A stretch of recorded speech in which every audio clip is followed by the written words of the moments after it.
বহুত ভাগৰ লাগিছে। এইখিনি হওঁতে ভাগৰ লাগছে আৰু কেদাৰনাথ যায় মাকো তো হেল্ল' গাইজ, এজন সফল পুৰুষৰ পিছত সদায় এজনী মহিলাৰ হাত থাকে আৰু সেই মহিলাজনী থকাৰ পিছতো যদি আপুনি সফল হ'ব পৰা নাই তেনেহ'লে সেই পিছত থকা মহিলাবোৰ মানে চেঞ্জ কৰি থাকিব লাগে, পুৰা চেঞ্জ কৰি থাকিব লাগে।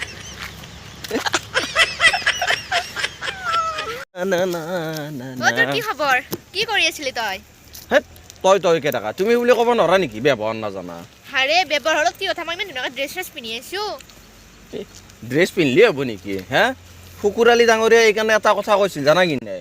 The dress not man perfect but take a man perfect.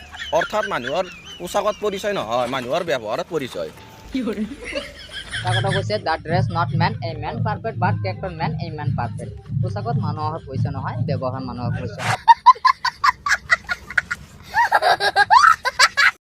এই যে কিছুমান বিয়া কৰা মানুহ মানে ঘৈণীয়েকগিলাক যে মাকঠাইত গেলে যে তামান ভাল পায়, মনত যে তামান ফূৰ্তি কৰি থাকে, তামান এনজয় কৰি থাকে, মানে মোৰ তিৰি মাকঠাইত যাব আজি, কোনো মোৰ টেনশ্যন নাই আৰু বিন্দাছ থাকিম আজি। আৰু তাৰে মাজতে যে মানে কিছুমান তিৰি যে মানে গিৰাকক লাগিন যে মানে এনি টাইম ফোন কৰি থাকে, কিয় ফোন কৰি থাকে জানেনে আপোনালোকে? এনি টাইম যে তিৰিটো যে মাকঠাইৰ ঘৰৰ পৰাও যে ফোন কৰি খবৰ লৈ থাকে, কিয় ফোন কৰি থাকে জানা?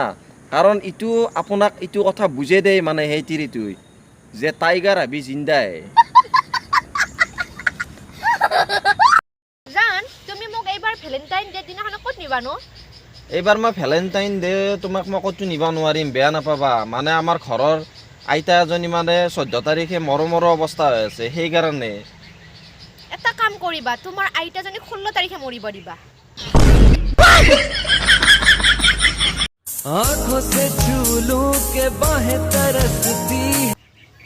পলো মোৰ হাজবেণ্ড আহিছিল।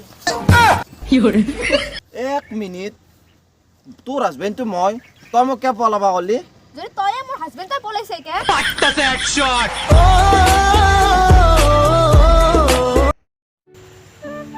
তুমি ইমান টেনশ্যনত কিয় আছা? কেতিয়াবা ছোৱালী হৈ চাবা, দুখত থাকিলে কান্দিব ধৰিবা। তুমি কেতিয়াবা ল'ৰা হৈ চাবা, দুখততো থাকিবাই কিন্তু কান্দিব নোৱাৰিবা।